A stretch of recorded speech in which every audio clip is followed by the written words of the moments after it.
Shout out to the Island Boy Shane. Hey, it's Island Boy. This goes out to Island Boy Shane, Crypto BlackSheep, and the DJ Protocol community. Island Boy.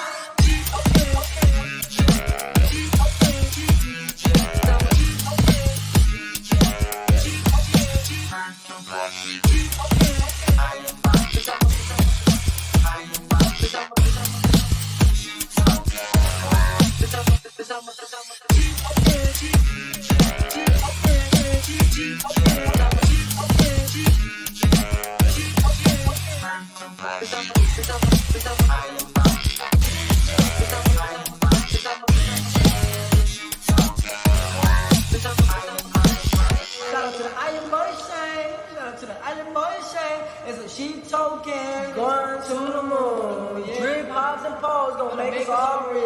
The DJ Protocol.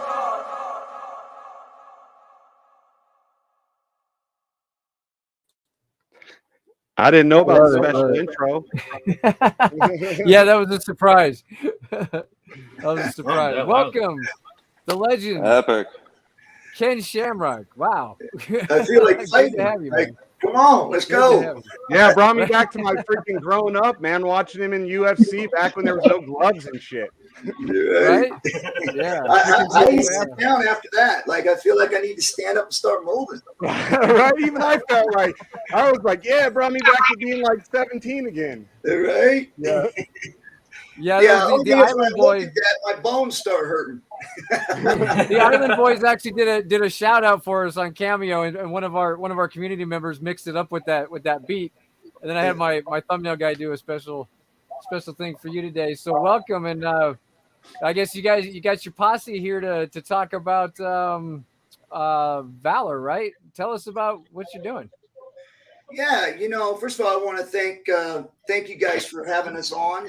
Appreciate the time here. Also, too, I want to make sure I reach out and thank the Greed team.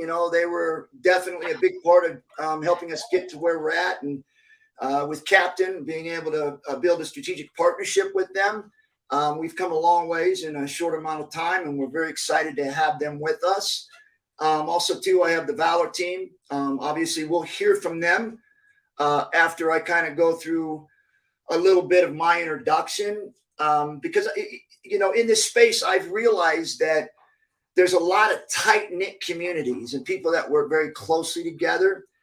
And some of the things that I've heard were like, they invest in projects or coin, but they're also investing in people or people that are behind these different projects. And so with that being said, I kind of want to give a little bit of background of who I am as a person, how I got to where I'm at today.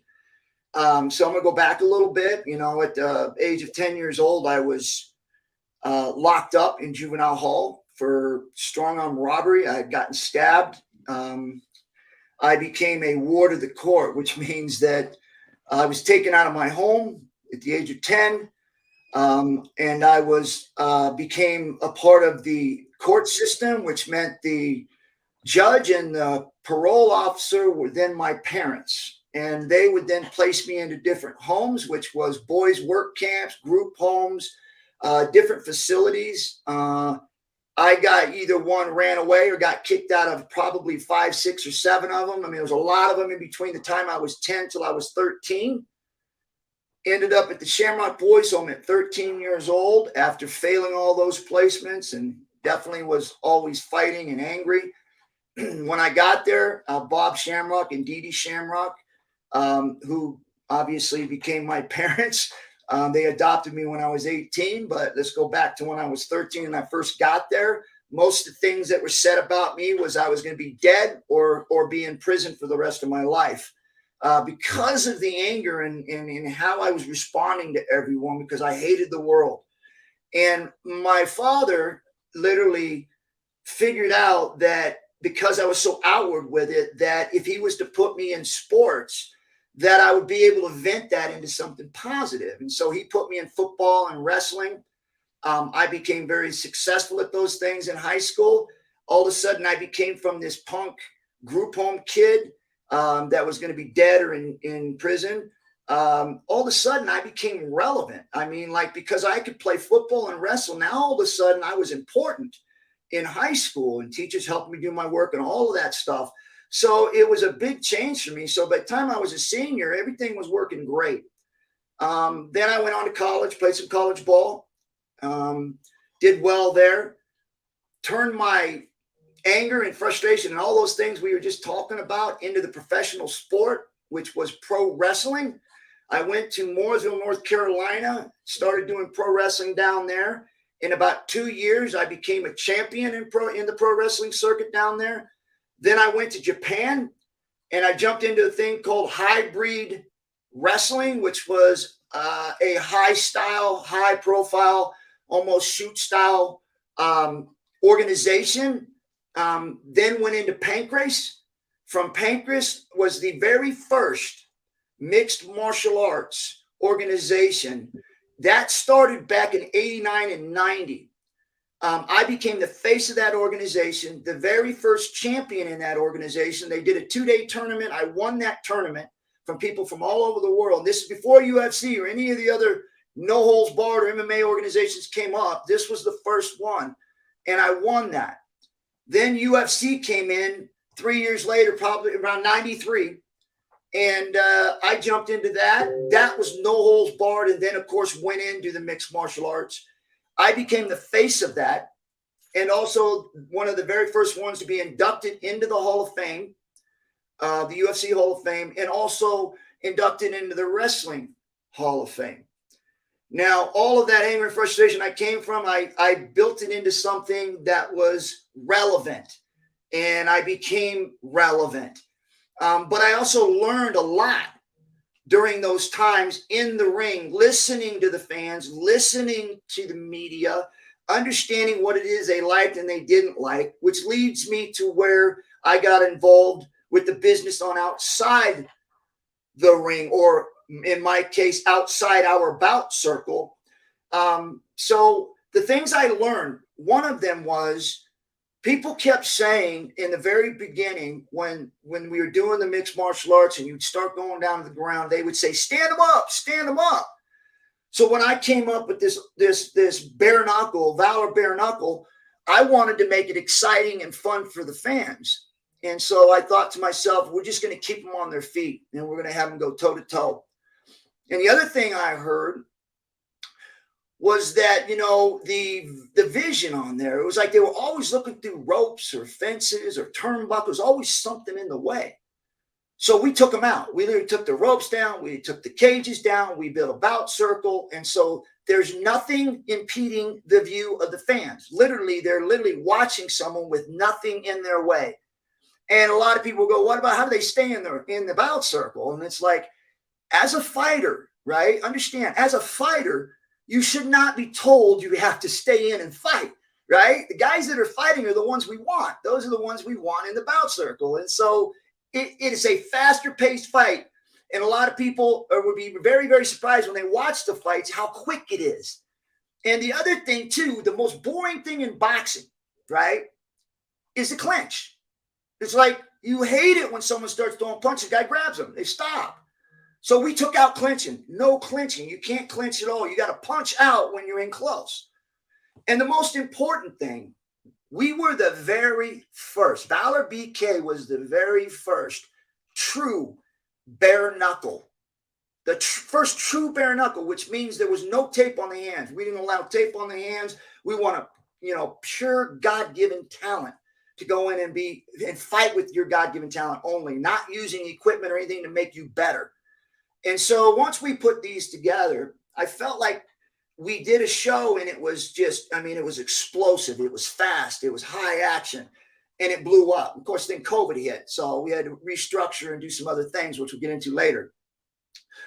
But it brings me to the point where for the last couple years, I know Steve and Andy have been tinkering around and going through all of my stuff that I've gained over the years, which was videotapes, magazines, action figures. I got all kinds of stuff that just date back for 20, 25 years of stuff that I've collected over the years that we're looking to turn into these different types of NFTs. And again, I'm ignorant to this stuff and I'm learning, but there is such a value there. Well, when I started seeing that, I started thinking like, wow, why can't we do this for other fighters, or for OGs, the guys that have already done, they've already got a history. They already got the stuff I've got, all the paraphernalia and everything.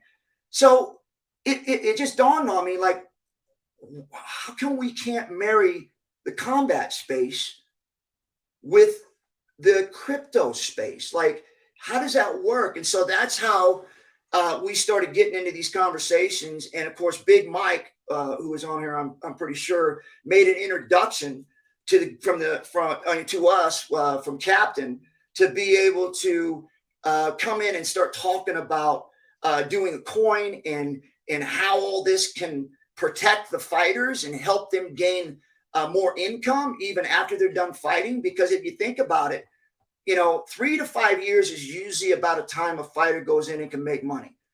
And so you got to figure an owner or a promoter can be as long as they want to keep making money. So, but when the fighter is done, he's discarded, like he's done and no more income. And to me, I just felt like that is so wrong, especially if you're talking about marquee guys that are literally helped build that company, literally put money and turned it into a $4 billion company. And a lot of these guys are just discarded. And I just thought, how can we change that? And I felt like, seeing this crypto space, not truly understanding it all, I felt like, wow, this has got endless opportunities to be able to even bring back OGs and now fighters now and fighters from the past to bring back and be able to create income streams for them through these spaces. And so we've obviously brought a team together to, implement those things. And so we're very excited that we've gone in this direction. I think there's huge potential that isn't been tapped into yet. And I'm very excited to move forward and very happy that you guys are allowing us to come on here and talk about it, because I think the more people that can hear about it and understand it and that will invest in us, we believe we have much more of a potential to do this the right way. And with that being said, I'm going to go ahead and turn it over to Steve, because I think he's going to go into the tokenomics a little bit. And then you guys can ask questions after we get through some of this stuff. Thank you. Thank you. Thank you, man. Thank you, man. Yeah. That's awesome. Awesome. So, it's been an experience with Ken. We've been going through his material, as he mentioned, his storage unit, which has like 250 VHS tapes, and we're converting them to MP4s. There's footage in there from Ken's bodybuilding to his football to his early combat sport days to as late as recent as these years. So we've been just kind of going through a lot of this material. I mean, not only the videos but the magazines, the memorabilia you see behind him, and just trying to figure out how to give the fans not only the best experience and get engaged, but to give them what they want. I mean, this is sort of the holy grail. It's not just with Ken, it's with other individuals, other athletes that we've been talking to, that have this. This is a reoccurring thing. So, it's not just Valor Bare Knuckle. You've been hearing a lot about Valor Bare Knuckle. This is Valor Sports. And, we're looking to go after all these categories. Right now, we're focused on the bare knuckle aspect of this. But, like I said, we've been spending a lot of time figuring out how to integrate, what we have in a traditional business sense, doing the live events, having our own OTT platform and stuff, and integrating that with the crypto ecosystem. And we wanted to do that beyond just doing NFTs and stuff like that, because it's just, we just had that kind of flexibility. Once you get to know a little bit more of our team, myself, I've been in the technology space for 20 something years. Sales and marketing, 15 years. I've been responsible for building all kinds of different technologies from municipal to, we worked on the Tony Robbins Mastery book for him, his book funnel and stuff like that. So we're specializing in lead generation and user experiences primarily, and how to bring fans closer to Ken and just any of the athletes that we're working with, really. So we were expressing a lot of this to the Greed team and how to integrate what we have and different ways to do that. And they had expressed to us that they were for the artists, they were for the musicians, protecting them, in the same way that Ken was saying, the royalties and being able to have those legacies protected in a long-term sense.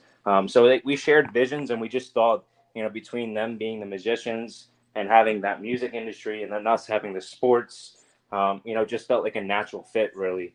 And they've been guiding us through the process of creating the contract, doing deployment, working really closely with the developers and Ray, to manage and be able to have this completely, be able to add utility as we go along. So with that being said, I'll get into some of the tokenomics, and then I'll talk about some of the utility. So the Valor token is going to it's going to have the initial supply of 1 billion. It's going to have a 15% tax in and out. And that's going to be 8% BNB rewards to coin holders. 4% will go to marketing wallet. 2% will be reserved for liquidity pool. And there'll be a 1% buyback.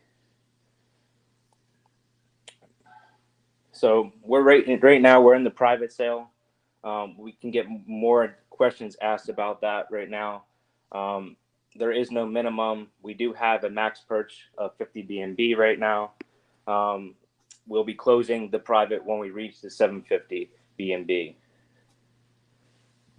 The tokens will be airdropped on December 11th. And essentially, I would like to go into the utilities of our token now. So as Ken mentioned earlier, we're talking about protecting the fighters, the athletes, their royalties, any activities that they're doing underneath the Valor umbrella. And not only are we giving the athletes that type of protection, but we're also giving them and the fans a way for them to own a piece of Valor in a way that they never really could before and participate. So not only is this going to be used for currency, but we're also going to be using it in any way that is relevant online, but offline as well. So when we do events, there might be merchants purchases or discounts. You might be able to get early access, or we'll do NFTs for anybody who's buying an early event ticket, enter them into lotteries. There's incentives that we're going to be tying in to the OTT platform, the iOS and Android apps that we've been building for the last 6 months. And what an OTT platform is, it's essentially, think of Netflix, YouTube. If you're familiar with ESPN Plus app, it's essentially a video platform for our subscribers, our fans to come in, watch our videos, watch our live events, and be able to, we would like to, this is how we're crossing over crypto and the traditional, subscription platform is reward them for being a subscriber, whether it be discounts, NFT drops, lotteries. We can auction off different memorabilia, but further than that, we're creating experiences, and those experiences are going to be in the metaverse in Decentraland.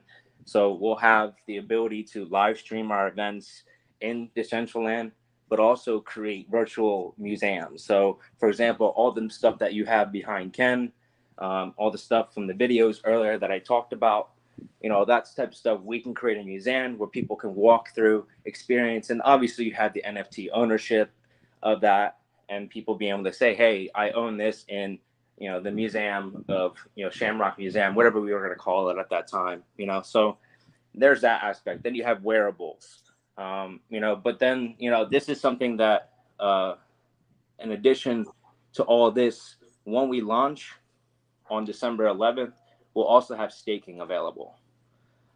So I'm going to continue to move this along so I could pass it to Andy, and he's going to talk a little bit about the marketing plans, and how we're going to incorporate the Valor coin into all the marketing and media that we're going to be doing for all our events, etc.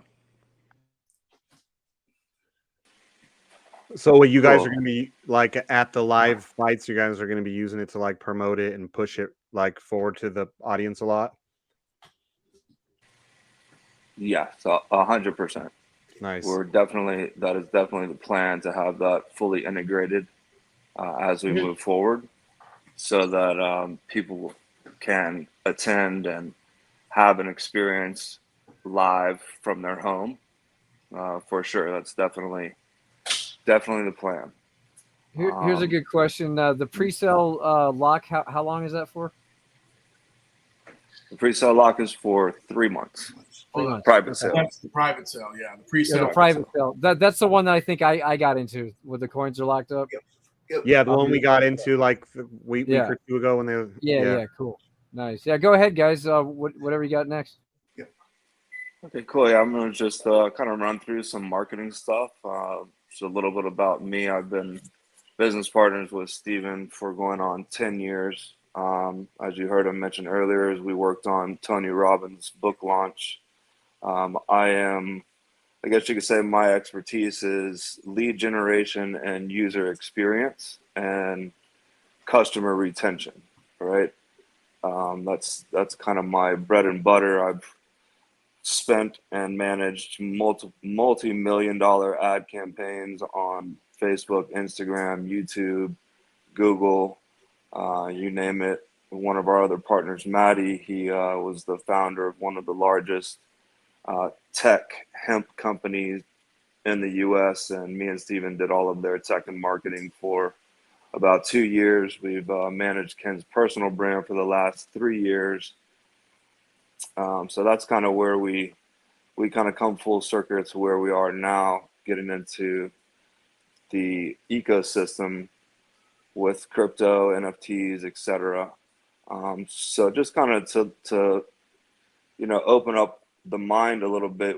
We have this coin opportunity, but we also have our first arm of Valor Sports, which is Valor Bare Knuckle, which is a real business that we have already marketed for. We've already had a fight. You guys can pull up our YouTube channel. You'll see multiple highlights of different fights that have 1 million plus views on them.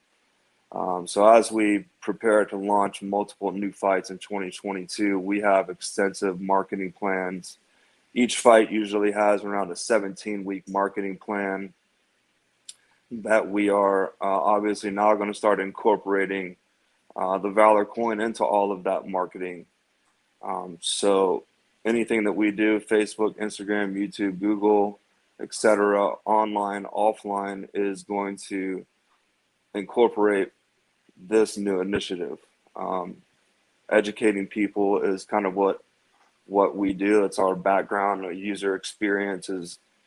For example, we have an entire how-to page that's already been built. It's a 4-step process that has a video for each step of the process. So if it's a complete newbie coming into the crypto space, we're going to be able to walk them by the hand through setting up their account, funding it, and how to use the swap, etc. We're obviously going to be announcing all of this stuff on Ken's social, where he's got well over 500,000 followers on all his different platforms, working with the Greed team, helping us get our PooCoin ads, KuCoin, Market Cap, CoinGecko, all those ads set up and running. Ken is going to continue to do AMAs live in person himself, along with the team here. In addition to what Ken has already been doing for years, which is he's constantly booked for different meet and greets, different signing events, different motivational speaking events, and implementing marketing into all of those as we're moving forward as well. TV, radio, you name it, all of that is in line with our marketing plans. A ton of influencers, as I'm sure most of you could imagine throughout Ken's career. He's amassed quite a Rolodex of different people that are athletes in different genres, not just combat sports. So as I said, we are Valor Sports, and we want to be able to cater properly to all of the different athletes that we have access to, whether it's Ken's direct Rolodex or some of our other board members, Big Mike or Maddie, who also have very, very deep business backgrounds and connections, and friends that are in different sports as well. So we have quite a big plan that's going to help push this forward. That's going to not just pigeonhole us to combat sports, but open the doors to all athletes. So hopefully that's a quick rundown on our marketing plans. Any questions? I'll be here for the duration. Feel free to ask. Just wanted to give a quick overview of what we got going on. Hey, thanks, Andy. And I want to let Captain jump in too, because I know Captain's never short of words, man. We want to hear his wisdom. I appreciate that. And something cool, I mean, not just for this project, for you guys to know, you know, we, without getting too much into greed, we'll do that on a whole nother episode here. But, you know, one of the things we have is greed music. And we've got, you know, high-end musicians, and we're looking to protect the artists, our recording artists, the same way they are fighters. And one of the ways is with royalties. So, you know, everyone asked me, they said, well, why don't you just like mint on OpenSea? I mean, other than the fact that, you know, a $50 NFT gives you $200 in fees, there was another reason. So the guys that I have that are working with the recording artists, we're telling them, listen, we're going to do this crypto. We're going to launch it. We're going to guarantee your royalties. And I'm not a tech guy, but I hire them. And the guys I've hired are amazing. We've got a great team. They're top tier techs. And one of the questions I had was about how the royalties actually work, because I was under the impression, I think most people are, that, for an example, I'm artist. I go and I mint on OpenSea. I sell my whatever it is for 1 Ethereum. And then I also have my 10% royalties locked in. And I've got those forever. Buy, sells, trade. It's awesome. I'm always making that 10%. So that's one of the cool things about NFTs. But I did find something out that that's a truth, but there's things that are hidden from the truth. If your NFT gets traded to a platform that doesn't honor the code, the royalties are gone. That's it. Going forward, you don't have them. And it's not something that people would manipulate. They could, but there's no reason to. You know, 10% of it's going to be cut out. But if it happens by accident, you know, all of a sudden one day you see like these crypto punks, for example, selling for $30 million. You're like, woohoo, 10%, $3 million. Wait, where'd it go?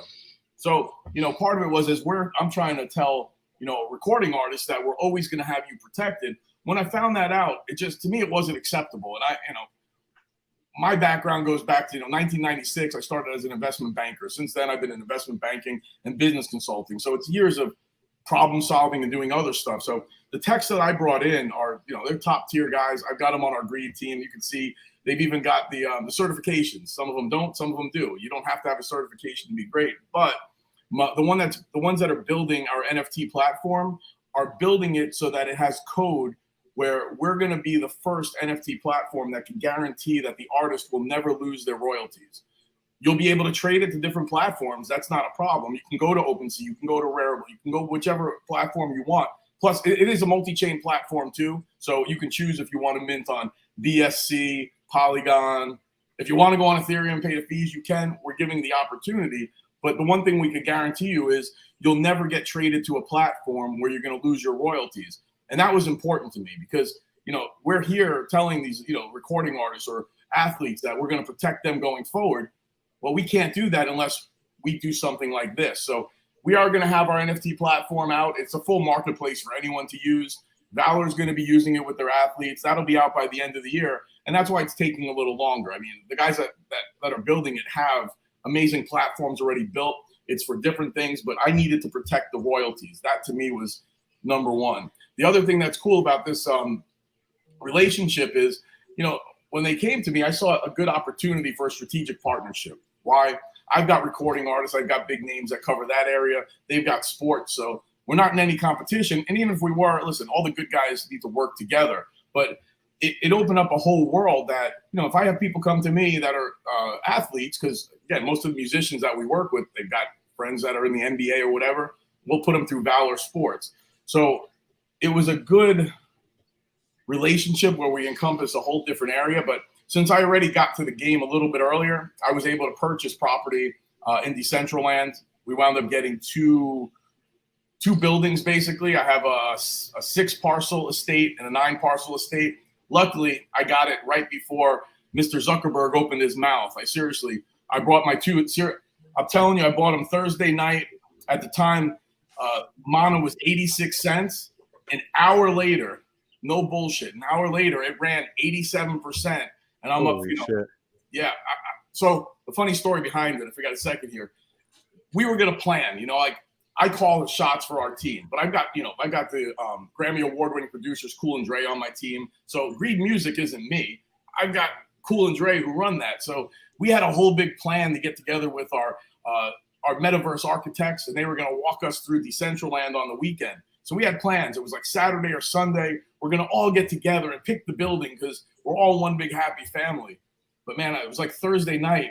I started it was like a panic. At 7 o'clock at night, I called my metaverse guys. I'm like, walk me through Decentraland. We're doing this now. They're like, wait. We're supposed to do this Saturday. I'm like, look, I don't know why, but we're doing it now. Just a hunch. We went in. I got the parcels. Both of them at the time, like I said, it was at 86 cents.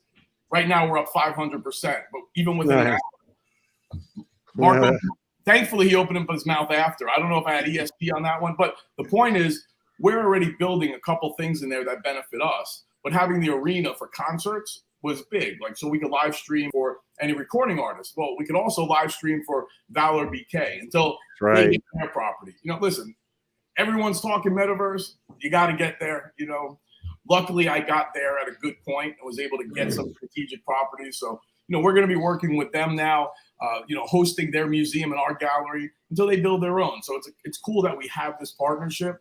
But something else I want to bring up too, while we're looking at the whole big picture, because their model is kind of like ours, where the utility is also the marketing.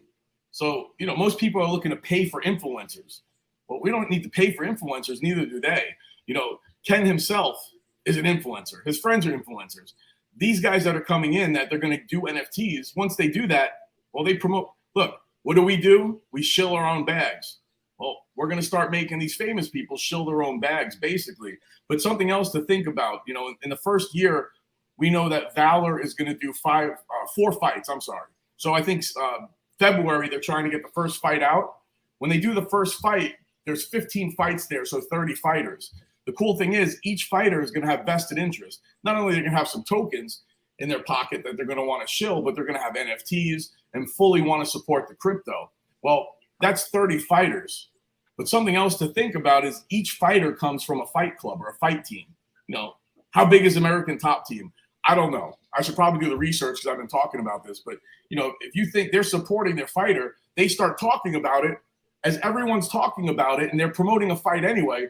You're promoting the crypto. So it's not like they have to actually go out and pay an influencer to tweet so the crypto goes up.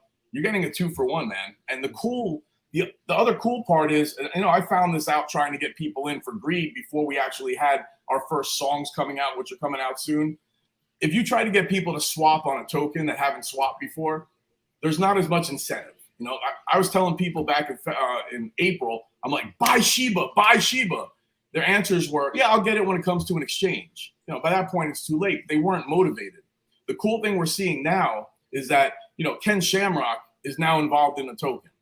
So people who normally wouldn't buy crypto or wouldn't put their effort into swapping are trying to figure out how to buy it. So that's why they put together the video on how to, because it's now opening it up that these are fans. It's not just some token that's coming out with tokenomics. They want to support it. They want to be involved. So they want to actually put their effort into learning how to buy the crypto, not just to buy crypto, but because they're fans. So it really is a cool opportunity that's different than, anything else that we see out there right now. And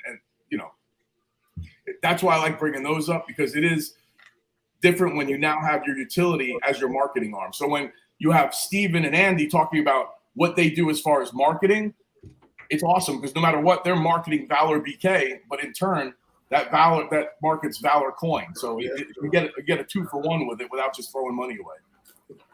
Yeah, awesome. Very nice. Wow, that's a lot. But it's always good too, though, when you have somebody like Ken, he just his namesake, like you're saying, or when you have other musical artists, they'll bring in those other people, those fans of theirs that maybe would not have looked into crypto, and now, well, they're such a big fan of Ken's that they want to do what they can to support what he's doing, and they're just maybe they're big fight fans, maybe they're not so much as Shamrock fans, but they just they're fight fans and they want to support it, and so that's where I think you guys have a lot of steam with what you're doing with Greed and with Valor, which is fucking awesome, man.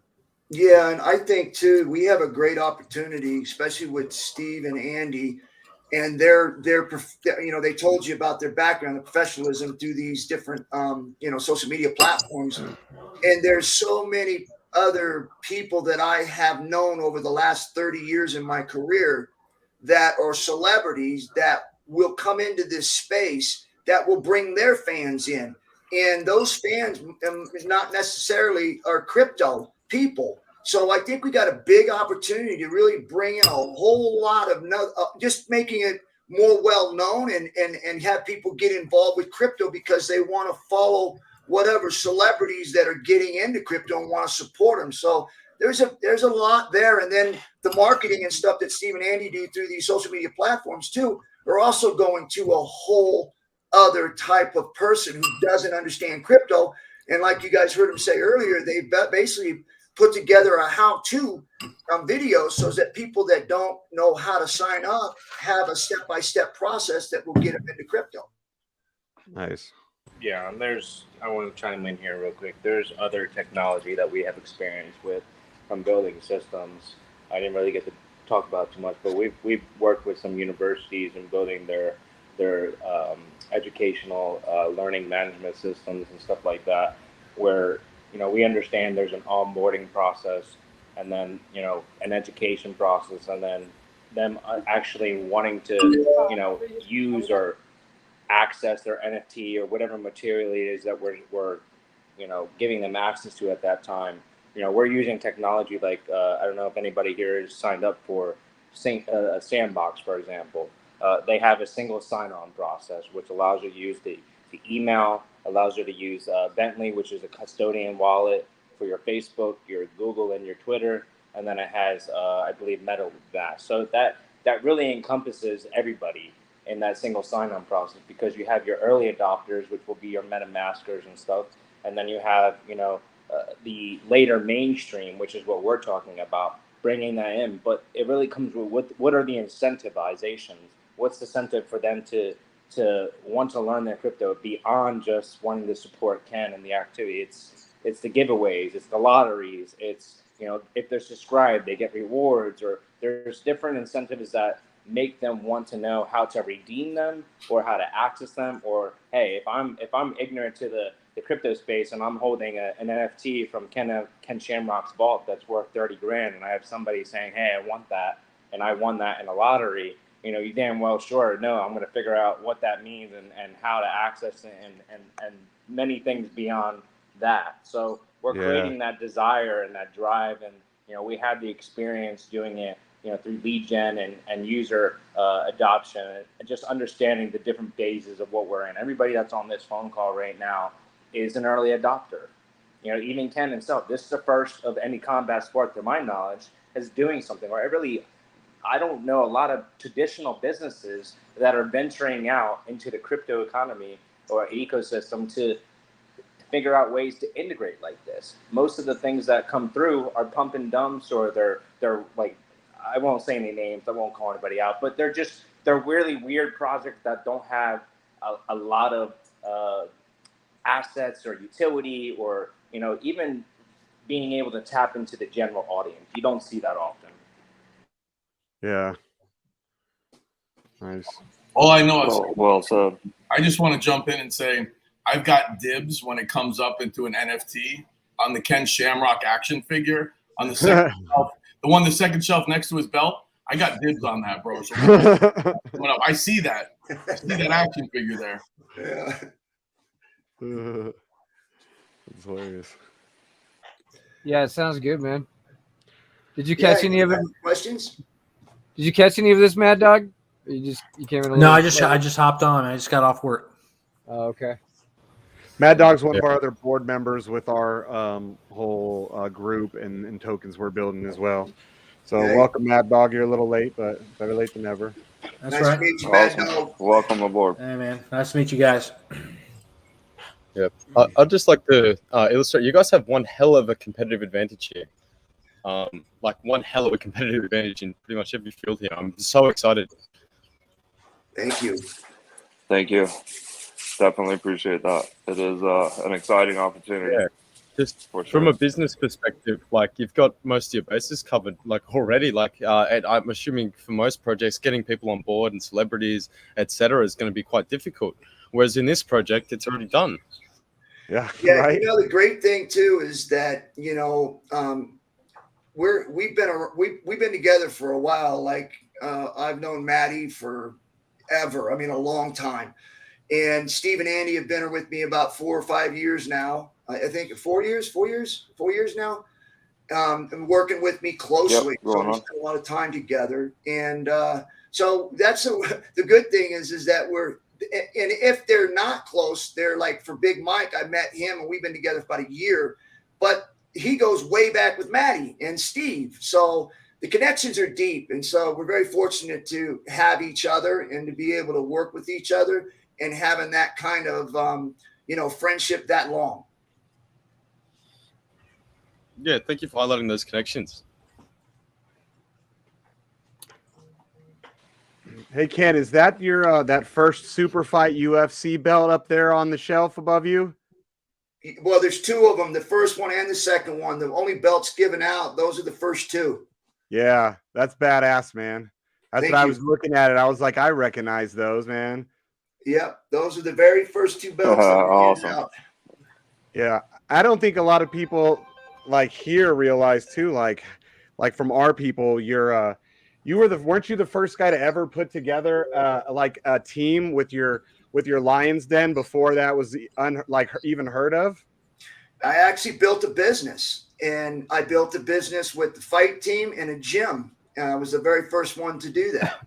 Yeah, see, and like there's so much history like that you accomplished, and yet you're such a humble guy, and then now to see you here in crypto is awesome, man. I'm really happy to see it, dude. And it's a pleasure to meet you after hearing the wife was like, do you know who Ken Shamrock is? I cut his hair. I was like, are you fucking kidding me? And she's like, yeah, he lives here in town. And even my son, who's 19, heard, and he comes running in the room.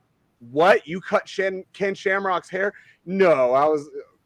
She said you'd be upset that you weren't there. yeah, but hey, I'm here now, man. It's funny. We then we ran into you after that. Yeah, such a small world, huh? Right. But you know, the crazy part is, so initially I talked to them about launching in January. Why? Because I knew the holidays were coming up, and I know when you launch a token, because I've launched a couple, it's your life. That's it. So yeah, you know, before telling the rest of his team, hey, we're in the bull run, guys. Like it's a good time now. I went to Ken because Ken, how many grandchildren you got? 16. Whoa. So yes. So I went to him and I was like, listen, when we go into this like 2-week run, like yesterday started the 2-week run for marketing, the AMAs and everything and launch. I'm like, if we do it now, it's still good, but you won't have a life around the holidays, bro. So I'm like, I didn't tell the rest of his team. It was a call Ken and I had because I wanted to make sure he was good because he's the guy that's got to be on again. So he's not an influencer. He's not just some fucking name in the background. Ken wants to do every AMA. And I was like, hey, how many can you handle? He said, try me. Book as many as you can, as many a day. Ken is doing everything, bro. And you guys talk about like humble. This guy, it's Ken Shamrock. And he's putting in as much work as we'll give him. And he's willing to work through the holidays, do whatever it took. So, you know, the more I work with him, it's amazing. Like, you know, you look back in the day, be like, oh my God, it's Ken Shamrock. And then you get to actually meet the guy and see how humble and hardworking, bro. It's like you gotta be rooting for him at that point. Oh yeah. No, yeah, I couldn't believe when I jumped into your guys' voice chat the day that you guys were initiating your launch, and like there was Ken on camera, and I was like, no one can say that this isn't really Ken involved because there he is. I mean, you can't those guns, man, you can't hide. That's funny. We just had a conversation about that today. We were talking about that. So yes, it's me, and I'm going to be forefront. I'm right alongside Captain and the Valor team. You know, Steve and Andy and Maddie and Mike and all those guys. We're all ready to go, man. We want to put the work in. We want this to be successful, and we, you know, it comes down to the fighters and being able to kind of change the way that our legends get kicked aside. You know, you just don't want to see your legends fight longer than they have to. It breaks you. You don't want to see it. But a lot of them have to because they don't make the money they should have made because, like with us, we fought in the beginning of it. Now they're making all that money. But so now you're seeing this. But with this crypto and the NFT space, there's an opportunity to not let that happen anymore. Hey, you know, Ken, I don't think you touched on this part of it. I know you mentioned the, you know, no tape and everything else being the first bare knuckle, but I don't think you touched on the safety issue. Yeah. It's actually safer to be bare knuckle than it is with the gloves. It is because, you know, and I bring it down to this, right? And it's very, it's just that simple. When they put a glove on somebody, what did they put the glove on for? They put the glove on because guys didn't want to hurt their hands anymore. Nothing more than that. It wasn't like they wanted to protect the head or protect the fighter. It's because they were tired of getting their hands broke. So they put a glove on it. So now you can hit a guy in the head anywhere you want and not damage your hand, which causes brain damage long term. And that's a medical fact. That's not something I'm making up. And I fought in all of it, and I know the difference, man. I would rather a guy hit me with a bare knuckle, even though it may hurt. But I know if he hit my forehead or the side of my head, I'm going to smile at him because I'm going to know he just broke his hand. Right. You got to pull your punches a little more when you're more likely to break your hand. You got to be more accurate. You got to be more professional. Yep. Yeah, guys. So I guess, you know, the point of it is, it sounds like it's more violent being bare knuckle, but it's actually safer for the fighters too. So all the way around, it's helping the fighters, safer for the fighters. And the only reason I brought that up is, you know, I didn't think about it originally. You know, you have those gloves on your hands, the brain damage that comes from the pow, pow, pow. But like every bit of this is better for the fighters. It's better for the fans. It's just better all the way around, I just wanted to bring it up because initially when you hear bare knuckle, you're like, oh my God, that's violent. That's going to hurt more. But now you hear about it, medically, it makes more sense. Like you're saving the brain. You know, hey, of course they don't want to break their hand, but brain damage is worse. Yeah, I heard Ken talking about that on that AMA you guys did in your room. And I told all these guys a few times when we were bringing up Ken coming about the bare knuckle shit. And I'm like, no, I can't explain it the way he can, but if it comes up, maybe he can explain how it's, you know, you were saying maybe a little bit more cuts or whatever, but the broken bones and the concussions aren't as often, right? Well, visually, it's much more visually just brutal because you got cuts and blood. But when you talk about the head and the brain sits in the head in fluid, right? And so see if you take a pillow and you hit somebody in the head, the brain bounces off inside the head of the pillow.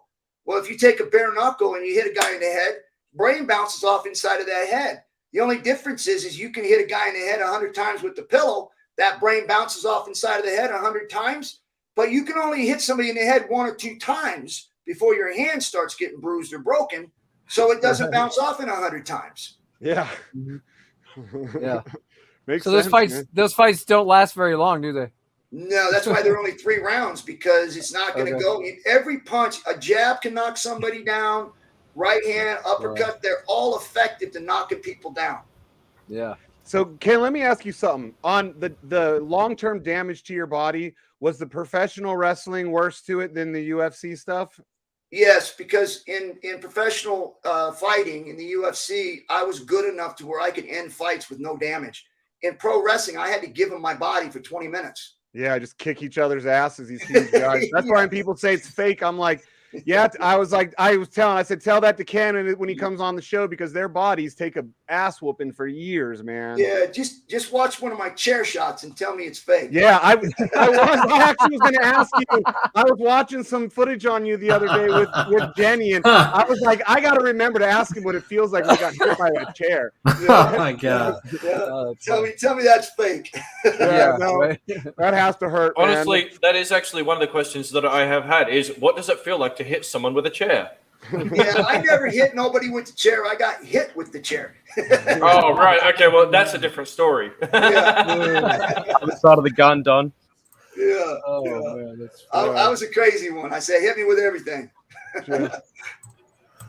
Yeah, and I think that a lot of people didn't realize that you were a professional wrestler before fighter too, because most people just knew when you came out in the UFC and just were kicking people's asses. And I remember when I saw something that you were saying when you first saw Gracie in his pajamas, you thought, "What the hell? I'm gonna fucking fight this guy in his pajamas." And he choked me out with them. Yeah. It's like, how dare me take somebody lightly? I never did it after that. Right. Yeah, I saw that interview and I was laughing. I was like, "Oh man," because you were a serious fighter and you were coming in there, and here's this guy in his gi, and I'm like, do you really have to walk around in that thing? Can't you wear like normal clothes like everybody else? Yeah, but bro, at the end of the day, when they called it the Ultimate Fighter, I get that. So if you had Gracie or you had Shamrock and you're in a bar fight, like a real fight, right? What's Gracie gonna do? Roll around on the floor with one dude, get his head back? I want Ken next to me. We're just clearing house. Yeah. Well, like, listen, when you fight, and no offense, like again, I'm a special ops guy, totally different training. I would never think to start my training by laying on the floor, rolling back, opening up my legs, and saying, "Come on," that's how. Yeah. Yeah, that won't work. That won't work in a street fight because they'll just walk up and kick you right in the ass. That's a good point about wrestling. And I don't know if someone has the link they could drop in here. I'm not good at doing two things at once, but in the Valor Telegram, Ken was inducted into the Wrestling Hall of Fame by The Rock. Yeah, I saw that. Yeah, it's cool because The Rock basically has said that the reason he is who he is because Ken gave him a shot. He was a new guy, and Ken was like just a really great, nice guy who gave him his shot and made him who he is. Dude, that's The Rock. Yeah. Wow. That goes I was back telling the guys about that. I just watched that Impact Wrestling thing, like when I just wanted to see more than I already knew about Ken. Knew he was coming on, and I told the guys, I was like, The Rock calls him Kenny. You know that if he's calling him Kenny, they are fucking. And the way he talks so highly of him, it's not just like they were coworkers 20 years ago, But he even says it in the interview. The reason he's The Rock is because I'm not saying it. The Rock said it. And it was like, oh my God. I didn't know that Ken was a WWE wrestler. I remember him from UFC, but it's like, holy shit. Oh, and then beyond that, think about it. He went to Japan before all this. Yeah. Before anything, like anyone even knew, this guy's going fighting in these like, I don't know. Was it a Kumite? Did you get the two to dim? Yeah, right. Yeah, it was a 2-day tournament, and it was some people from Brazil, Holland, Germany. I mean, there was a lot of people, and it was 16-man 2-day, and I won that tournament, which was very first really mixed martial arts organization before UFC or anybody else came out. Yeah, I was watching some of that old footage too. It was pretty cool in Japan. Like my wife and I were like, they must when one of the big fights here. I was like, did they find the biggest guy in Japan to fucking fight Ken? Because that guy looked he was like your size, and I was like, holy shit, that guy that's a big Japanese dude. I'm used to seeing their fighters being the smaller guys, Yeah, I fought some big dudes over there, man. That were ex Olympian wrestlers. So there's some tough dudes over there. Yeah, it was cool watching all that old stuff, and a lot of people too. Like, man, like these guys nowadays. When I was watching the shit that you did that I didn't see before, the stuff in Japan and even the early UFC, the way you guys would fight multiple fights in 1 day, 2 days, and nowadays in one day. Yeah, these fighters, they'll fight ridiculous. maybe 2 fights a year if they're a big fighter, and they're making probably more money in that one fight than you guys would make your whole fucking career. I'm like, and they complain about being injured, where we were injured with the first or second fight. We still had 2 more fights to go, so we had to fight through a fractured hand or a fractured foot. We would still go in and fight, man, and find a way to win. Yeah, it's. Oh, wait, Ken. How many times did you break your neck and when? Oh, I broke my neck in high school when I was 17. Holy shit. Yeah, I broke it, and then I had to redo it again because I had bone spurs growing into it, and I'd actually fractured it again, and that was in 2011. Damn. So so I broke it a few times, but I don't know. I never thought about it. I just felt like if I felt good, then I just didn't even recognize. I just went and did what I did. So, and like I said, I did pro wrestling. I did the UFC. I was inducted into both of them in the Hall of Fame after I broke my neck at 17 years old, wrestling in high school. Yeah, well, and that's when I see the pro wrestling stuff too, I always think how do those guys? I mean, I know you guys are trained, but like, how do they not break their fucking necks like on a regular basis accidentally because you guys are huge guys throwing each other around? Like, I'm always like, what's holy happened? I remember Draws. yeah. He broke his neck. D'Lo did a running power bomb and drove him into the mat, and he's paralyzed from the neck down. Oh shit! So it happens. Owen Hart fell from the rafters. He got killed. Yeah, I know, but yeah, I've yeah, that's sad. I've watched like the behind the dark side of the ring about that one and everything. It happens a lot. Even Stone Cold had to retire because he took a bad power bomb. I believe it was from Owen, and it ended up getting to him where he had to retire. So there, a lot of that happens, and a lot of guys kind of keep going and fighting through it. But eventually, it takes them out of the ring because it gets to a point where it's just so inflamed that they just can't hardly move. Yeah, especially when you guys would go on tour. I mean, how many shows would you guys do a week when you were at your prime? Yeah, it's crazy. Especially during the Attitude Era, man. We were probably in 1 month. We were at least probably 17 days that we would be gone in a month, not at one time, but at different times. And we were usually home for a week, maybe 4 days each month. Wow. Wow. Attitude Era, that was my favorite time of professional wrestling. That and then after that, like the 80s, back when Macho Man and Hulk Hogan, all those guys. Yeah, when those guys were at their peak, that was pretty good. But I still think the Attitude Era has got to be one of the best eras of all time. I do too, man. I do. After that, I stopped watching wrestling for years and years, and till the last few years, I sometimes will catch like a pay-per-view now and then with WWE. Yeah, I don't know, man. It was awesome, but listen, man, I'm telling you, man, I'm really excited. I just by some of the chatter and stuff that I've seen over the past with us doing this project, I think we're going to kill this thing. I think it's going to roll out, and we're going to be able to really do something with the combat sport, the NFTs, and then get this crypto. Because I think that the major thing for us is being able to educate people, because we're going to have a whole lot of new people wanting to come into this space. Yeah, for sure.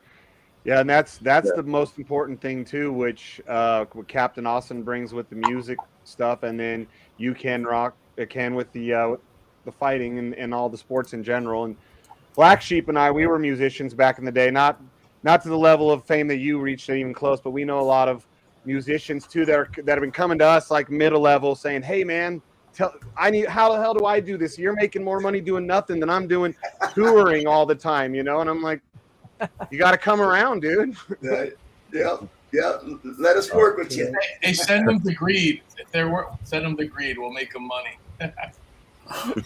All right, gentlemen, thank you for having me. I've got to go do some stuff in real life. It was an honor to meet you, Ken, and the rest of the team. I've bought some tokens. I can't wait to see where this goes. Thank you. Join the Telegram. So thank you very much. Have an awesome day. I appreciate it. Thanks, Josh. Yeah. What did you guys want to hear about our stuff at all? I mean, we've got our developer here. It would be probably a good opportunity for him to explain what we got going on too, if you guys wanted to hear. Definitely, because one of the things I did coming into the industry was we want to work with the good guys. There's so much shit out there, and the only way to beat the shit is for the good guys to get together. And I've supported other tokens that, like, this is different. Like, this is like more of a strategic partnership, but people come into my TG and I'm talking about other tokens, and it's funny. I'm the dev, and they'll be like, "What are you doing? Why are you talking about other tokens?" I'm like, because you guys are going to go buy the next thing that Elon tweets. You're all going to lose your money.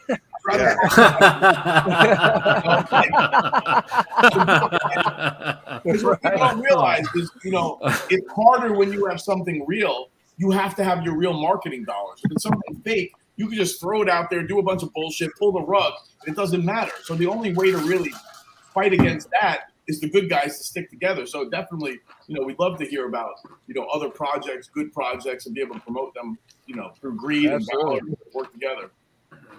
Thank you very much. Well, Ken, Captain Awesome, Steve, thank you very much for joining in, everybody. I'm Don Function of Gangster Finance. I am the original creator and developer of the platform. We started in March of 2021, and basically we started with a vault-style smart contract, which is basically like single asset staking.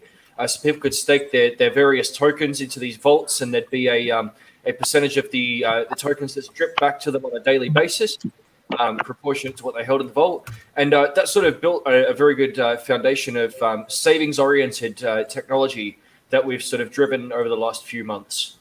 Fast forward to when we released our GFI token, which is based on the ERC 31337 standard. We are using its fee-sharing mechanics to build a series of new applications, dApps, and services that all in turn, if they collect a fee of any kind, rather than feeding fees directly to a developer team or to a wallet or marketing or anything like that, it actually feeds the gains and the fees into the fee splitter of GFI tokens. So it helps us to do buybacks of the token, which in turn means that those that are holding and staking GFI are absolutely the ones to gain.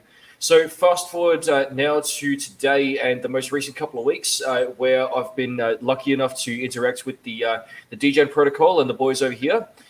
They have enlisted the help of Gangster Finance and particularly my development skills to build the DGen protocol sheep platform, which will be launching on the Crow mainnet, the Kronos mainnet. It's also going to be using the ERC Elite standard. You guys might have seen the token HNW, and so it does follow a very similar fee mechanic to that, although there are a number of key differences, including that of a series of NFTs that will bear fees from the contracts as well. And those NFTs are also intended to mint the token for the third important aspect of the DGen protocol, which will be a 1% daily application inspired by drip.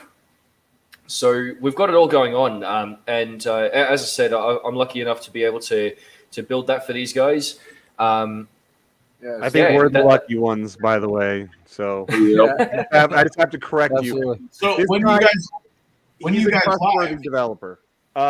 December 15th, we're hoping to go live, right? That's our Pre-sale? December 15th. That's what we're aiming for. Yeah. For pre-sale?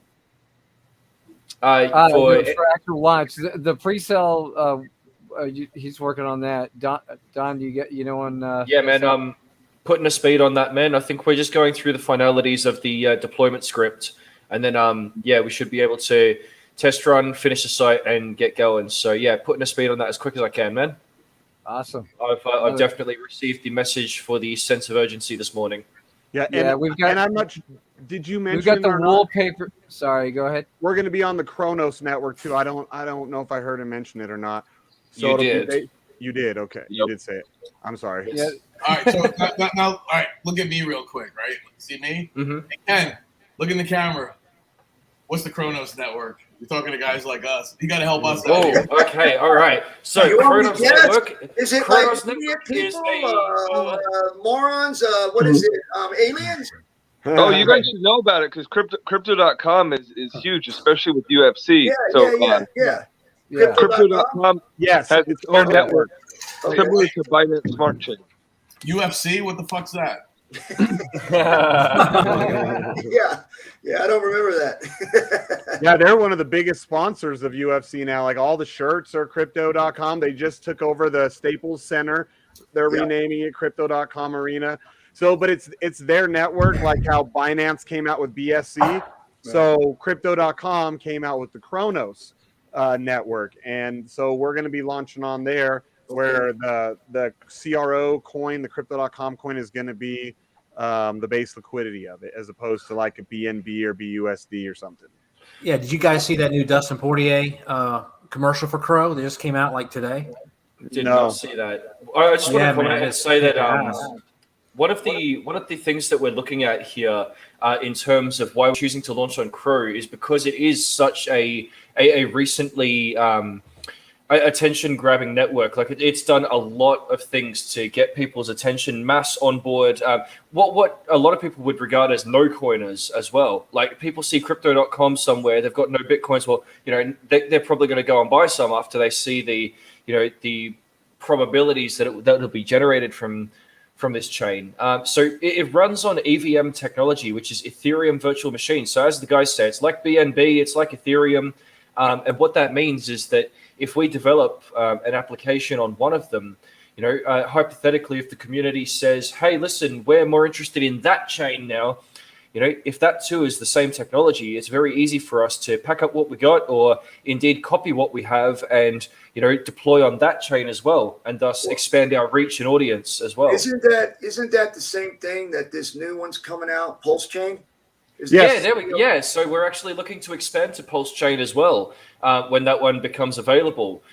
We were looking to launch on Pulse Chain with the whole Sheep project initially, but given that Richard Hart decided to announce some rather unexpected progress updates. Well, he's giving away free, right? I mean, some free, probably it's I guess innovating. Yeah. Yeah. Oh, how they're doing the Pulse and the Pulse launch and all that. Yeah. No, it's awesome. Yeah. That's what we want. And that's what when we originally started this, that was our hopes and ideas, was to launch on it. Like, here, I'll put up our right behind us. So that's our logo, but that's where we got the color scheme, was because it's the Pulse colors, but then it was taking too long. And actually, if you look at the crypto.com, they also have like a what is that? A fucking hexagon or pentagon? Yep. Yeah, shape thing, but it's turned the other way, and it has a lion's head in the middle, so it's still kind of kept close with both chains, a look to it, to our design here. But really, the whole point is that we're just trying to build a community token that uses the technology that not only I'm familiar with, but also several other projects in the space as well. We've got a really powerful network of developers in our own right. So Gangster Finance is actually supported by another group known as Sidekick Finance. They were actually a group to bring the elite token technology to the foreground within our space. And so even they aren't the originals who use that tech either. But yeah, we all sort of communicate as developers together, and we're all sort of sharing code and ideas. And really, one of the things that we've established through all of those who do use the elite token code base is that we're never competing with one another, so to speak. We're always building to a more constructive and more powerful platform overall, because each of the projects, while we implement the same technology, we all have different niches, different ideas of how we're going to use it. Gangster Finance is great with the vault technology and the savings-oriented stuff, the single asset staking. Sidekick Finance, great for DeFi analytics, looking for your information about your trading and wallets and all that sort of thing.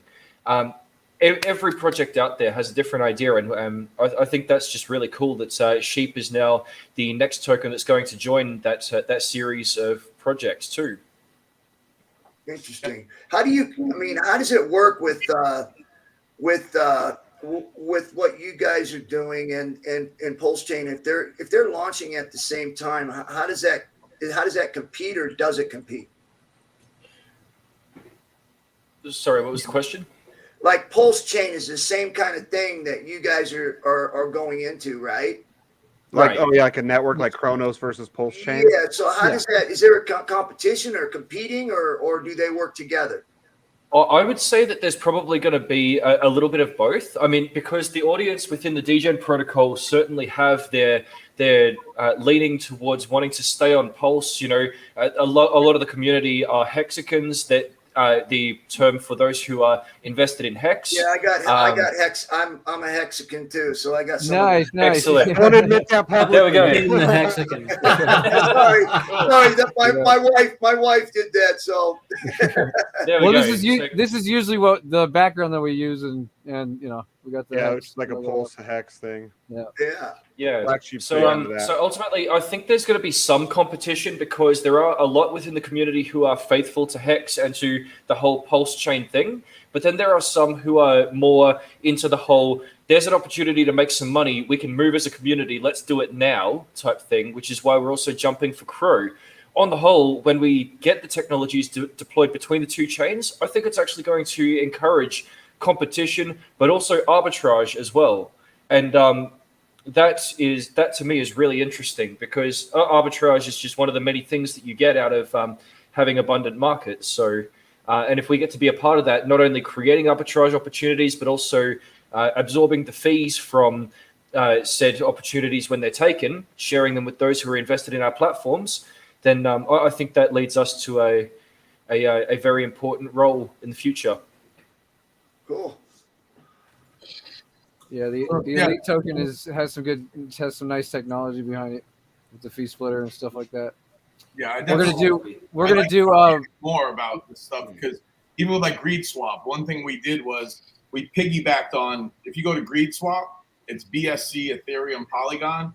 We can add, it would be great to add yours in and nice work with ours, and we'll be able to like just send them right there. We'll have the token already popped in, pre-populated, and be able to help promote you guys. Oh, so you're doing you got a cross-chain swap too?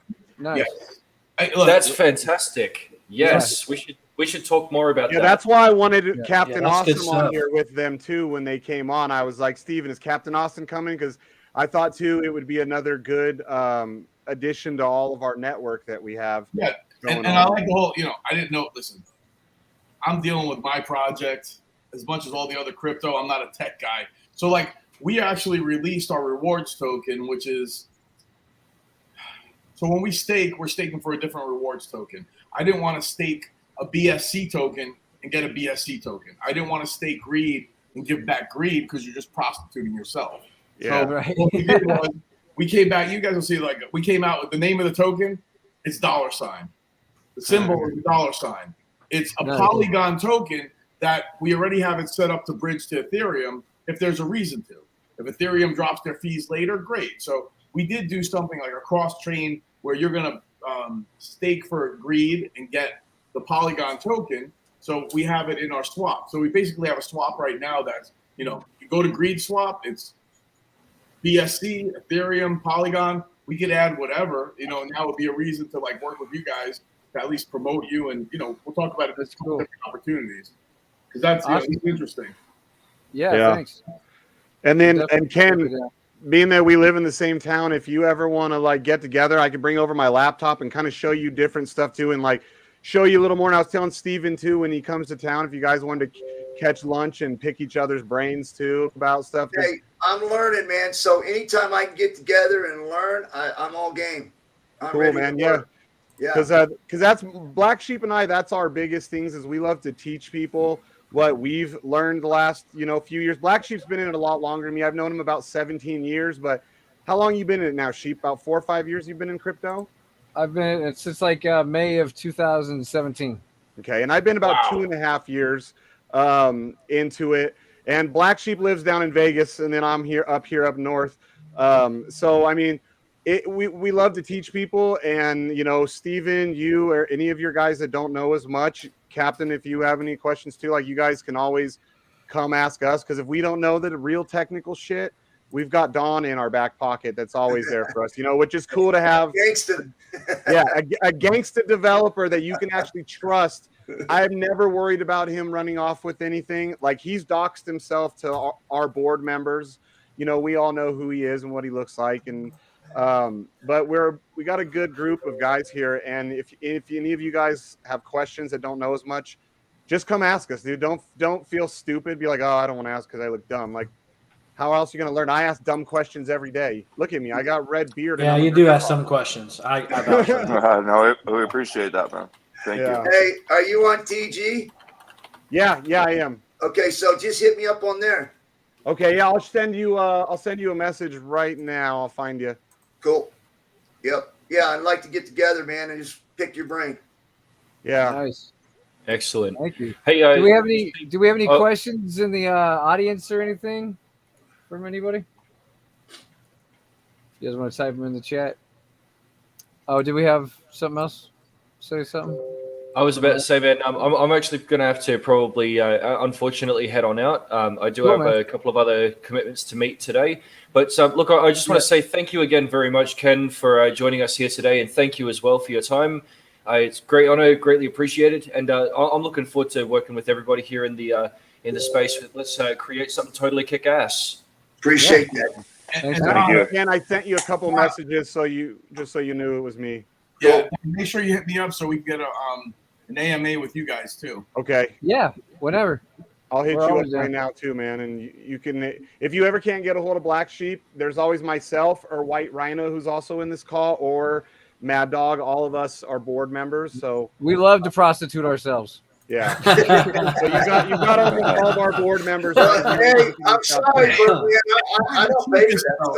I don't like spending money on who's the cheapest prostitute. That's what I need. Probably me. That would be Shane. Hands down, Shane. $5 is he's yours. You haven't seen him with the wig yet. Yeah. Oh man. Yeah, you shut your mouth. Thanks for coming on the show, Ken. You guys got Absolutely. anything else to add to this? You guys good for the day? This is not financial advice, but you should put all your money into Valor. Yes. Yes. And I DYOR, not financial advice. Put everything in Valor, though. Right. DYOR, NFA, all the top 10 songs from the top 10 charts. You know, we know the finance hits. Right. All right, guys, you heard it now. Guys, go show them what our people can do. Go get some of that. I think Black Sheep put the link. Didn't you put it up, Link? The link up, Yeah. Black Sheep? So yeah, I'm putting this one up. This is there's no minimum, right? You said it's just a 50 max. So go on, guys. Even if you only got a little bit, throw it in there. It's locked up for what? I'm excited. 90 days? 90 days. The lock is 3 months. From the day of launch, right? Okay, cool. Nice. But that holds. I'm excited. Listen, all I know is when I buy shit, I'm not a chart watcher myself. I buy, it sits there. Yeah. So it's a way to reward people like that. And that's the good thing about buying stuff with value. You don't have to worry. Yeah, that's kind of like a lot of the stuff I do is like I do a lot of passive income crypto stuff, which I'm 41 and I'm retired, and I did it with less than a $1,500 investment. I'm buying a Corvette that I'm just waiting for them to call me and say, pick it up, it's ready. There you go. Yeah. Nice. And it's all crypto, man. So all right. Well, that's it. I guess we'll wrap it up. Thank you, Captain Awesome, Ken Shamrock, Steven, Andy. Thank you. Welcome. Thank you guys. Welcome anytime. And thanks, Steven, for getting this all set up for us, man. We appreciate it. Have a good night. Thank you, guys. All right. Later,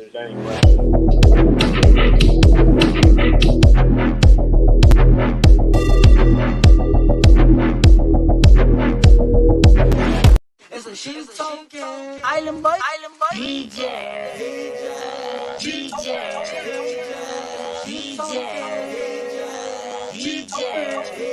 Shout out to the Island Boy Shane. Hey, it's Island Boy. This goes out to Island Boy Shane, Crypto Black Sheep, and the DJ Protocol community. Island Boy.